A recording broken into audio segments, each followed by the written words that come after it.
Сонор милах цаг толиулж байна. Дараах зохиолыг танд албан ёсны эрхтэйгээр хүргэж байна. Та subscribe дарж нэгдээд цаг алдалгүй зохиолон сонсороо. Оюуны өмчийг дээдж буй танд баярлалаа.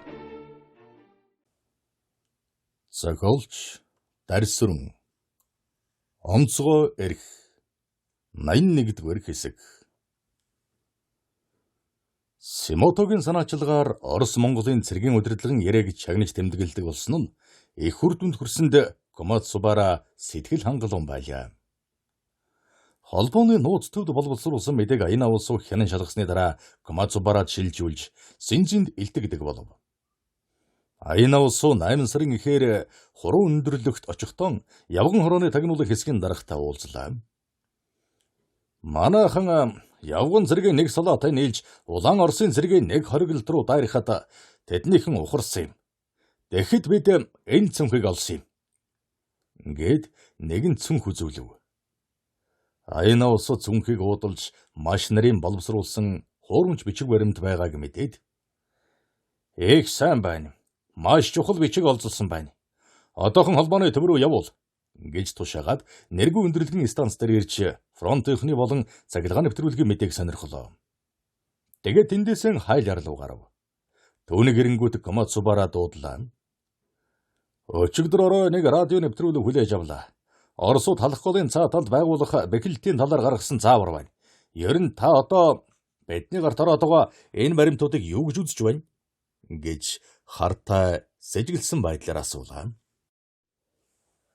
Бидэнд байгаа баримтуудыг фронтын тэргүүн шугамд байгаа улаан Орос Монголын цэргийн хориглолтын байр байдал хороодын тагнуулын нүдээр үзсэн зүйлтэй харьцуулахад энэ намар өвөл ар талаан бэхжүүлэх ямар нэгэн аргаар төмөр замтай болохыг эрхэмлсэн ээлт бөгөөд зэрэг шилжүүлэх талаар харгаан барж байгаа нь илэрхий байгаа юм. Гэхэд генерал Аяна улсгийн саналыг нэлээд тунгаан бодож сууснаа. Юкогийн итгэмжилсэн хүн энд ирчгээд байгаа. Та түүнийг дагуулж Байлдааны тэргүүн шугам дээр очих хэрэгтэй. Гэлээ.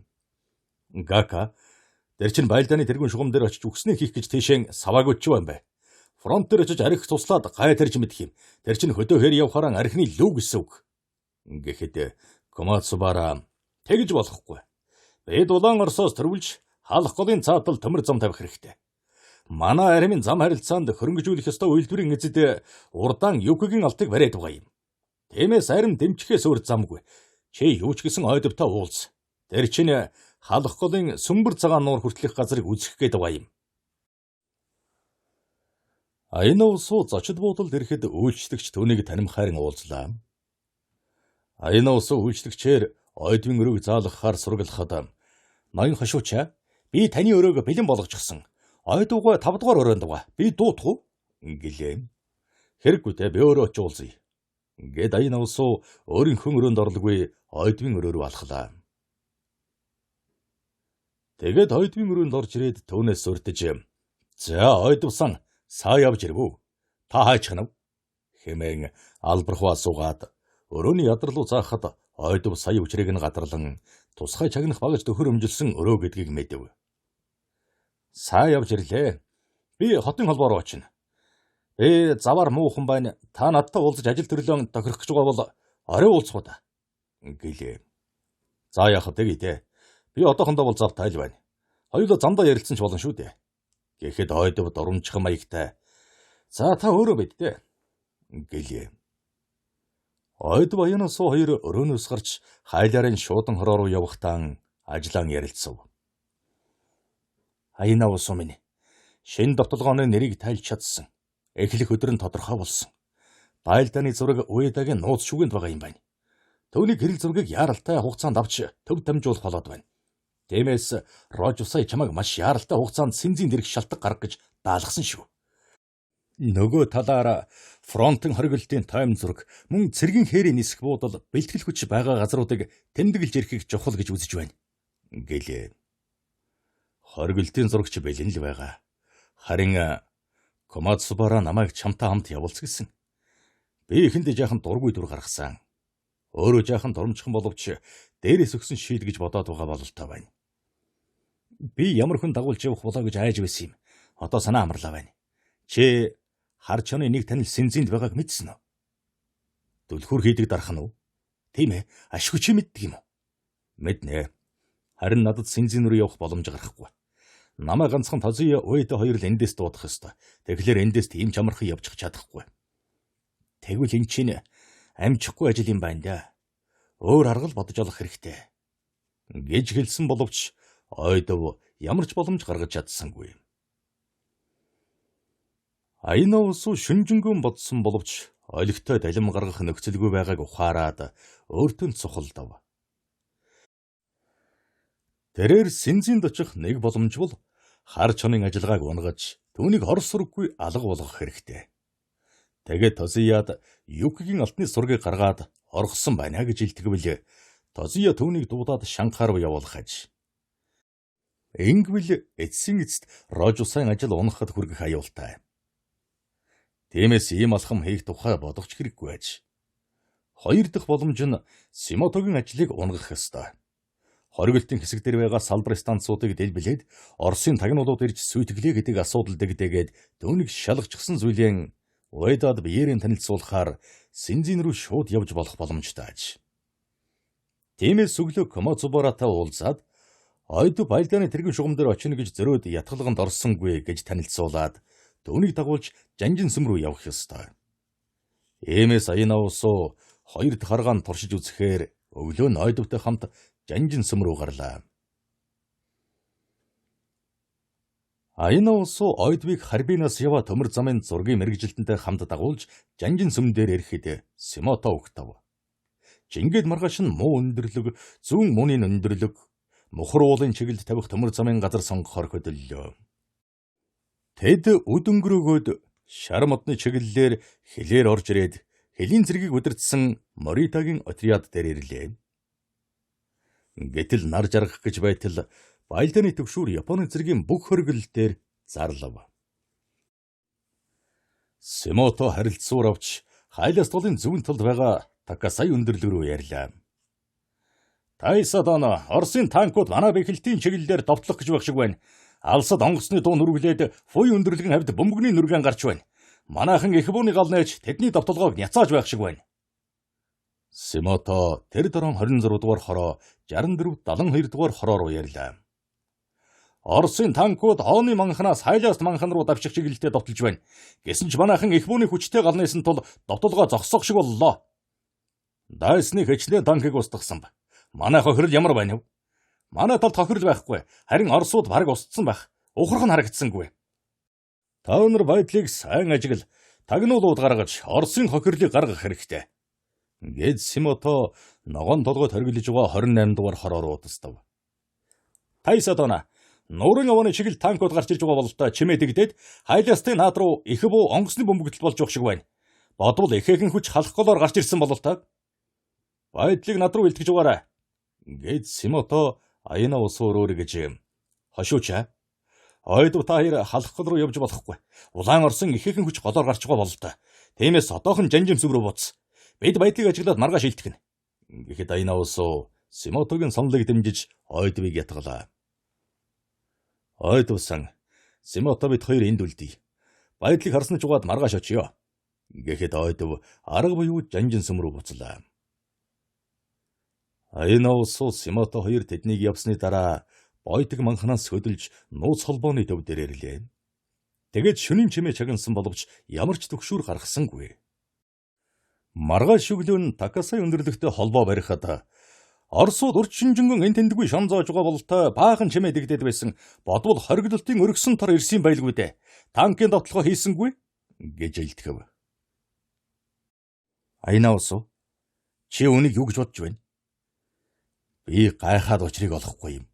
Үгүй ер нь Оросууд замбраагүй юм уу да? Эсвэл биднийг сөрдүүлж байгаа мó? Бүр мэдхэн байлаа. Айнаусуу эд чинь бэхэлт барьж байгаагаа нууцлах гэсэн болов уу? Бидэнд байгаа баримтаар бол Оросууд довтолгоонд орохгүй нь илэрхий. Тэгэхээр биднийг айлгаж сөрдүүлснээрээ зэргүүдийн сэтгэл санааг алдуулж эмх замбраагүй байдалд оруулах гэсэн байж болно шүү. Түүнээс гадна Оросууд төмөр зам тавиагүй цагт зэргийн халах гол татна гэдэг том бэрхшээлтэй асуудал. Айнаусуу минь чиний төсөөл лортой байхаа. Ер нь Ойдов саныг дуутах уу та?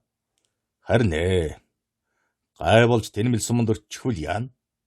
Та бид тэрийг хөөдөн шүү. Ер нь хаширан дээр байх. Өнөө маргааштай хүлээж weg. Жанжин сүм дээр хүүхнүүдтэй нийлж зугаагаан гаргаж байгаа биз? Симото Аяна усгийн саналыг зөвшөөрөөд үдэш болтол жанжин сүм рүү ярьсангүй. Гэтэл Оонын манхан хайластаар тагнуул гарсан хэсгүүд ирснийг илтгэв. Симото тэдэнтэй утсаар ярьлаа. Орсын хориглож байгаа газраар тор татчихсан байна. Бид хэл барьж чадсангүй. Хэд хитэн ухуулахууц зааврууд олж ирсэн. Орчуулагч нарын ягталснаар бол хориглолтын зорилтыг тодорхойлсон заавар байгаа бол л та. Наад заавран тусгай холбооны сэргээр нааш нь өгч явуул. Аяна усуу тэр оройгон жанжин сүм дээр иртэл ойдов явчихсан байлаа. Дэвс Аяна усуу өөртөө ашигтай цагийг олж сонгох талаар бодсоор зөөрмөглөв. Гэтэл шүн дунд өнгөрөөгөөд Симото түүнийг нойрноос нь сэрээлээ. Аяна усуу өнөө танк онгоц их бууны дуу чимээний учрыг оллоо. Тусгай төхөөрөмжилсөн холбооны нэвтрүүлэг хийдэг хэд хэдэн тэрэг халах голын эргээр явж танк их буу бөмбөгдөлтийн чимээ нэвтрүүлдэг болжээ. Одоо Дүн Хровоноос илсэн уул ногоон уулын чиглэл дуу чимээ хадаач байна. Яг л довтлогоо хийж байгаа юм шиг шүү. Манай тагнуулууд холбооны тэр тэргийг олж харсан байна. Тиймээс устгуул дээр үү? Ер нь баримжлахын дээр юм шиг санагдаад байна. Тайсатона энэ талаар Комацубараад илдэг үү? Үгүй, одоохондоо мэддэггүй байна. Юу ч гэсэн хоёулаа түүний барааг олж харъя. Тэгэд ярилцж байгаа шийдье. Гэлээ. Аяна усуу тэр дорон хувцлаад суудлын тэргээр холбооны нууц төв рүү хурдлуулав. Тэгэд үдээс хойш Симототой нийлж элсэн манхан дэртэл элсэн уулын цаана дайн тулдааны чимээ нүргэлж гарлаа. Тэгэд тэр зүг рүү дурандаад хартал ногоон уулын харалдаа нэгэн ганганд нууж зогсоосон холбооны тэргнүүд тусгайлан бэлдсэн дуу чимээ дэгдээж гархан тэрэ. Аяна усуу холбооны тэрэгний барааг харж хонхордуу газар хэвдэгтэн үүнийг устгуулж болохгүй гэж бодлоо. Гэтэл Симото түүний бодлыг мэдсэн юм шиг дуранган арчих зуур эднийг цөмийг устгуулах уу? Олзлох уу? Гэлээ. Эднийг устгасан дорвол энэ дуу чимээг өөрсөндөө ашиглавал яасан юм? Гэж Аяна усуу хэлэхэд Симото яаж ашиглах юм? Гэж лавлав. Манай шин довтлогоонд хэрэглэх бүх техникийг энэ дуу чимээг ашиглаж байлдааны тэргүүний шугам дээр авчирвал болох юм биш үү? Тэгэхээр тоохгүй юм шиг байх хэрэгтэй. Аяна усуу чиний наад санаа чинь ер нь зөв юм шүү. Манай цэргийн шилжүүлэлтийг энэ дуу чимээний доор хийхэд болох юм. Ер нь Комацубараад илтгэе. Ингээд Аяна усуу би ч гэсэн армийн штаб руу мэдэгдэе. Тозия саны саналыг сонсъё. Тэр болтол энэ тэрэгнүүд ингээд явж weg. Тиймээс хороодын дарганад сануулах хэрэгтэй. Тэгэхгүй тэд чинь устгахж мэдэх юм шүү. Гэхэд Симото тэр дорон 23 7 дугаар дивизийн удирдлагад мэдэгдэж анхааруулав. Ингээд Аяна усуу холбооны төв дээрээ Тозията ярьж тусгай төхөөрөмжтэй тэрэгний дуу чимээг ашиглах саналаа Симотогийн санал болгож танилцуулав. Хошууча Симотогийн саналыг дэмжих болно. Харин ажил нь ямар байна вэ? Кака, би ер нь энд байх онц шаардлагагүй юм шиг байна. Комацубара санд Симотогийн ажлыг танилцуулж дэмжлэг авсан Комацубара сан түүнийг юунаас ч хамгаалж чадах юм байна. Нөгөө талаар холбооны тэргийг ашиглах тухай гаргасан Симотогийн санааг баяжуулсан нэг төлөвлөгөө надад байна. Түүнийг уйдаа сан танилцуулмаар юмсан. Гэхэд Тозия түүний яриаг анхааралтай сонсоод. Аяна усуусан. Чи шар модноос халах хол хүртлэх газрыг аль зэрэг мэдхэв? Гэж асуухад Аяна усуу энэ бүхнийг ойдов зохион байгуулжээ гэдгийг ойлголоо. Гэхдээ би ноднонгоосоо шинд байсан шүү дээ. Ер нь нэлээд гадарлан шүү. Тэгвэл чи наашаан ир. Ойдов сангийн аминд орохыг бодох хэрэгтэй. ЮК газар орны байдлыг мэдэж чадаагүй ирлээ гэж үглэж уурлаад байна. Тэгэлэр чи ямар шүүхэн газар орон болохыг тайлбарлаж өг. Ер нь 5,000-ны зураг дээр зааж өгөх хэрэгч гарч магадгүй юм шүү. Аяна усуу үүнийг дуулаад сэтгэлдэн ойдов минь ийм овжин ухаан гаргасанд баярлалаа. Жанжин сүмээс хэлчмээгүй явсан ийм учиртай байж дээ. Гэж өөртөө хэлээд Симотото ярихаар шийдвэ. Аяна улс үг Сэнзэн дэрсний дараа нэг өдөр ажил тарах гэж байхад түүнийг Уэда дуудлаа. Тэрээр фронтын байдал тусгайлан төхөөрөмжилсөн холбооны машины талаар ярилцлаа. Тэгэд ярианы сүүлд Аяна улс сан та түүнийг устгахгүй гэсэн чинь тун зөв болж харин түүнийг шин довтлогоонд ашиглах тухайд гэвэл нарийн судлах хэрэгтэй. За тэгээд энэ талаар хүн амьтанд дуулгасны хэрэггүй гэж захилаа. Аяна улс генералын өрөөнөөс гарч ирэхдээ тагнуулын газрын дарагтай туслахын өрөөнд тааралдав. Тэрээр "Шивса, чи миний өрөөнд очиж түлээж угаач" гэлээ. Аяна улс даргаан хүлээж туслахын өрөөнд сууж байтал гаднаас орж ирсэн хурандаа "За Шивса, шибрийн мэрэгчлэнгүүд тайлж чадахгүй радио нэвтрүүлэг баригддаг болсныг та мэдэх баха" гэж асуув. "Тэмээ, би танаас дуулсан. За тэгвэл энэ асуудлыг хяналтанд авах хэрэгтэй. Бид түүнийг илрүүлэх талаар компетент төлөөлөгч нартай хамтарч ажиллах болно. Гэхдээ та давхар ажиглах нь бидний хувьд ашигтай байна. Нэвтрүүлэх хийсэн цаг хугацааг танд жижигмэлэгдэж байна. Харин та нөгөөдөр штаб дээр байгаа тусгай хорооныхонтой ажиллах болно шүү. Тиймээс маргаашийн баяраар хэтэрхий ууж ядарч болохгүй. Энийг л захих гэсэн юм" гэлээ. Аяна улс ажлаасаа тараад цэргийн буудлын руу явахдаа ойдвын нэвтрүүлэх хяналтанд орсныг мэдв. Харбин Сэнзэнд хийсэн нэвтрүүлгийн сүлжээг ажигласан Кемптайхан цэргийн тагнуулын газартай хамтрахаар тохирсон нь радио Палингацийн ажиллагааг бодлиантуулж болох нэгэн санааг Аяна улс төрүүлжээ. Аяна улс энээр зочид буудалд ойдовтой санамсаргүй дайралдлаа. Тэрээр маргааш болох Яримацүри баярын дараагаар Тозиягэнд болох дайлаганд өрсөн урилгыг авчирч өглөө. "Аяна улс минь, Рожо сая харчны хүнтэй уулзаж нууц шүүгэний түлхүүр хийлгэх талаар тохиролцсон гэсэн. Нөгөөдөр өглөө түлхүүрийн хэвийг чамд өгнө" гэд явлаа.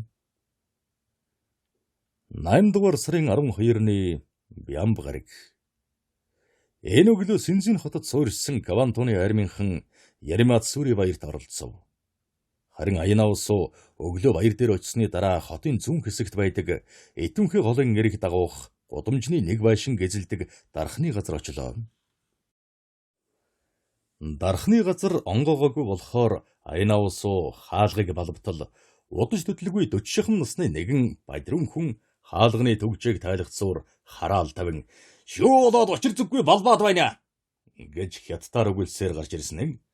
Япон цэргийн хувцастай хошууч зогсож байхыг хараад ёс олдсноо мэдээд нэлээн балмагдав. "Энтхийн эзэн чи юу?"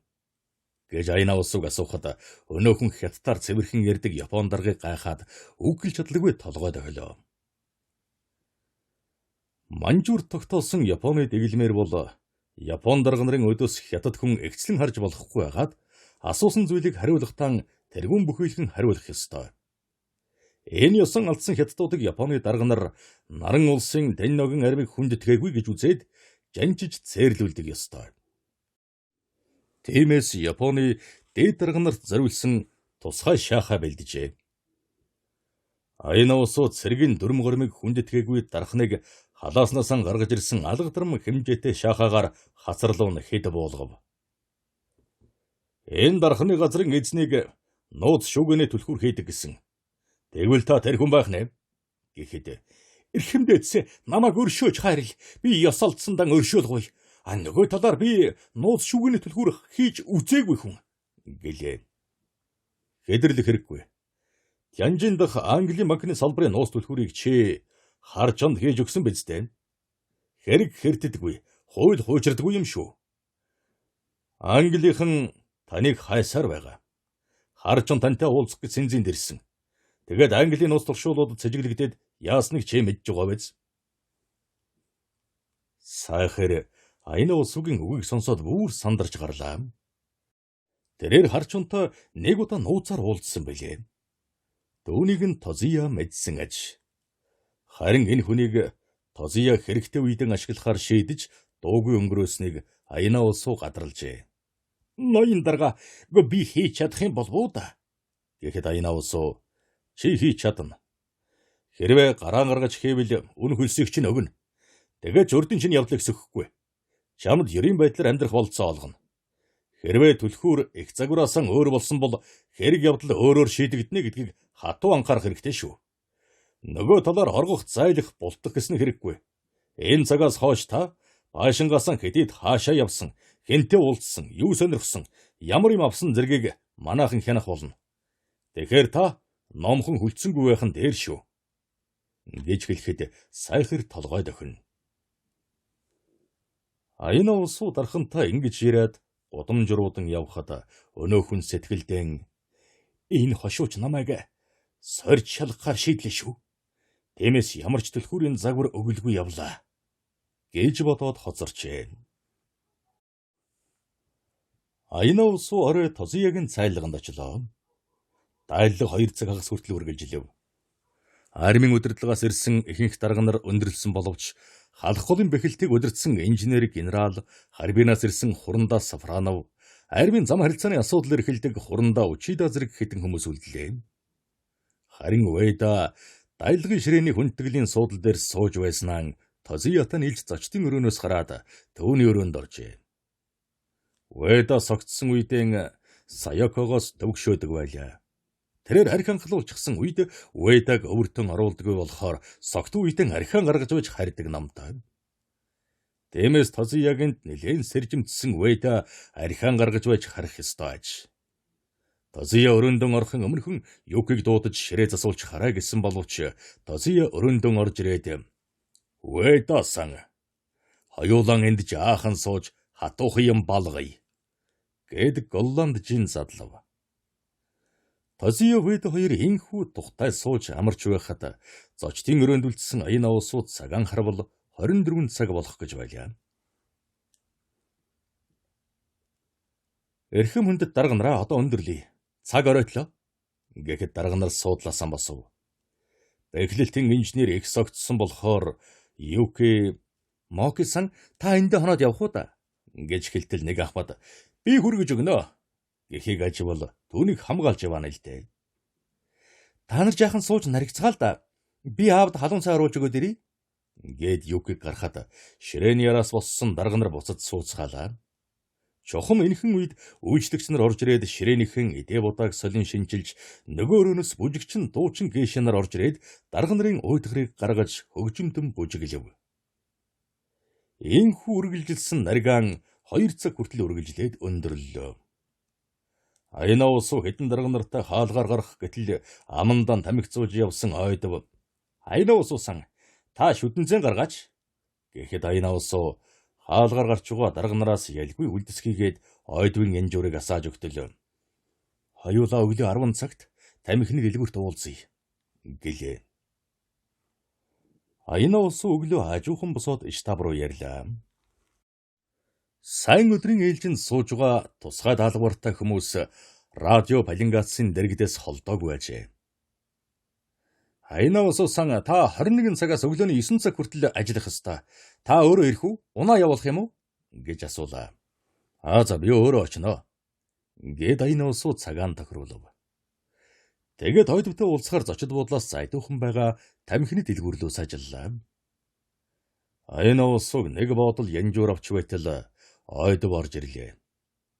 Худалдагч авгаа ойдвтой хизээний танил бололтой. Би таны захиасан тамхиг бэлдчихсэн. Одоохоо аваад ирье.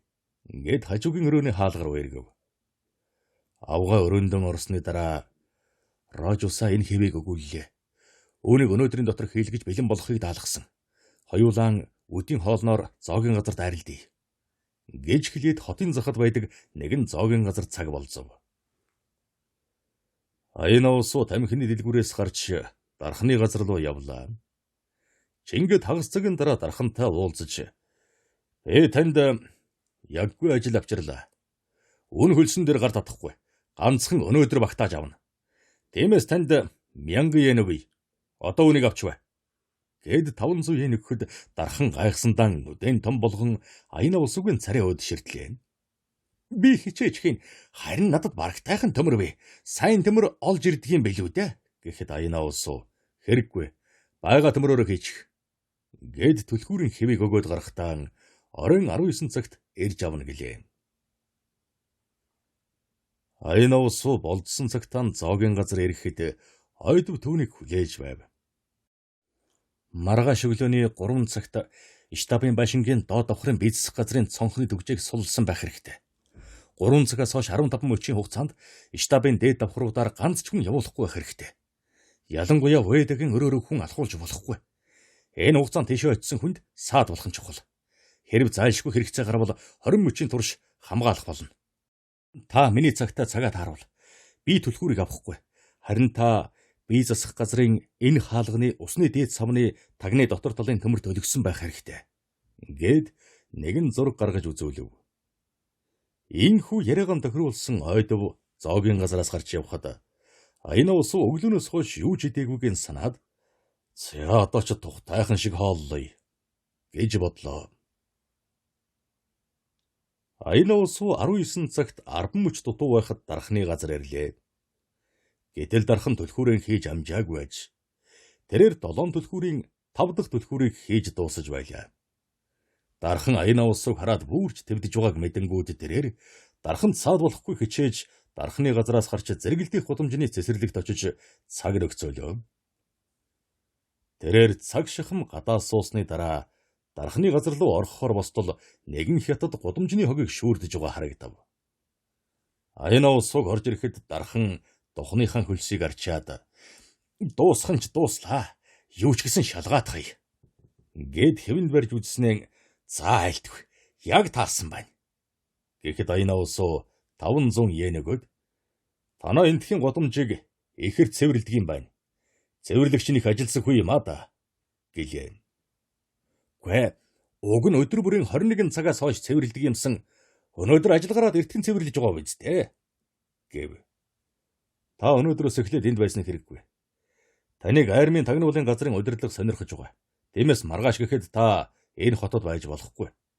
Тиймээс эртхэн өөрийгөө бодсон дээр шүү. Оройтвол хожимдон шүү" гэж анхааруулan хэлээд дархны газраас гарлаа. 81-р хэсэг төгсөв.